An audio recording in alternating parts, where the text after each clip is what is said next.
রমজান যুদ্ধের কারণে পৃথিবীর প্রায় সবাই এখন হরমুজ প্রণালীর খুঁটিনাটি চিনে ফেলেছে। সেখানে ডলফিনের মতো দেখতে দ্বীপটি অবশ্যই কারো চোখে এড়ায়নি। এটি ইরানের কেশম দ্বীপ, যা একসময় পর্যটক এবং ভূতাত্ত্বিকদের কাছে উন্মুক্ত জাদুঘর হিসেবে পরিচিত ছিল। বর্তমানে তা মার্কিন, ইসরায়েল ও ইরান সংঘাতের প্রধান কেন্দ্রে পরিণত হয়েছে। হরমুজ প্রণালীর প্রবেশপথে অবস্থিত এই দ্বীপটি বর্তমানে ইরানের একটি অজেয় নৌঘাঁটি বা ক্ষেপণাস্ত্র শহর। এই দ্বীপটি হরমুজ প্রণালীর প্রবেশদ্বারকে আক্ষরিক অর্থেই নিয়ন্ত্রণ করে। সামরিক বিশ্লেষকদের মতে কেশম দ্বীপের ভূগর্ভস্থ গোলক ধাঁধার মতো লবণের গুহাগুলোর নিচে ইরান তাদের শক্তিশালী ক্ষেপণাস্ত্র এবং দ্রুতগামী হামলাকারী নৌযানের বিশাল নেটওয়ার্ক তৈরি করেছে। এই ভূগর্ভস্থ ক্ষেপণাস্ত্র শহরের মূল লক্ষ্য হল বিশ্বের অন্যতম গুরুত্বপূর্ণ জ্বালানি সরবরাহ পথ হরমুজ প্রণালীকে নিয়ন্ত্রণ করা। বর্তমানে মার্কিন নৌবাহিনী এবং ইরানের ইসলামী বিপ্লবী রক্ষী বাহিনীর মধ্যে চরম উত্তেজনার প্রেক্ষাপটে এই দ্বীপটি ইরানের জন্য পানির নিচে থাকা বিমানবাহী রণতরীর মতো কাজ করছে।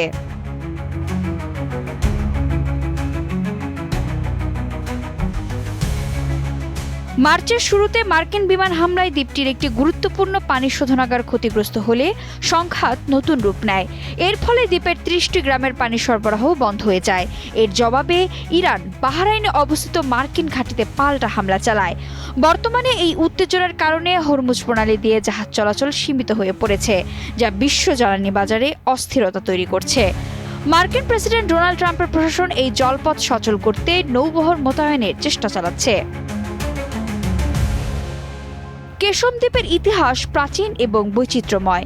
গ্রিক পরিব্রাজক নিয়ারকাস থেকে শুরু করে পর্তুগিজ এবং ব্রিটিশ সাম্রাজ্য সবাই এই দ্বীপের কৌশলগত গুরুত্ব বুঝেছিল। ১৬২১ সালে পর্তুগিজরা এখানে দুর্গ নির্মাণ করেছিল, যা পরবর্তীতে পারস্য ও ব্রিটিশ বাহিনীর যৌথ অভিযানে দখল করা হয়। ১৯৩৫ সাল পর্যন্ত ব্রিটিশ নৌবাহিনীর একটি কয়লা স্টেশন এখানে সক্রিয় ছিল। সামরিক উত্তেজনার বাইরেও কেশম একটি প্রাকৃতিক বিস্ময়। ইউনেস্কো স্বীকৃত এই দ্বীপে রয়েছে বিশ্বের দীর্ঘতম লবণ গুহা নামাকদান, অদ্ভুত সুন্দর ভ্যালি অফ স্টার্স এবং বিস্তীর্ণ ম্যানগ্রোভ অরণ্য। দ্বীপের প্রায় ১,৪৮,০০০ বাসিন্দা মূলত সুন্নি মুসলিম। তারা বান্দারি ভাষায় কথা বলেন। তাদের জীবন এখনও সমুদ্রের উপর নির্ভরশীল।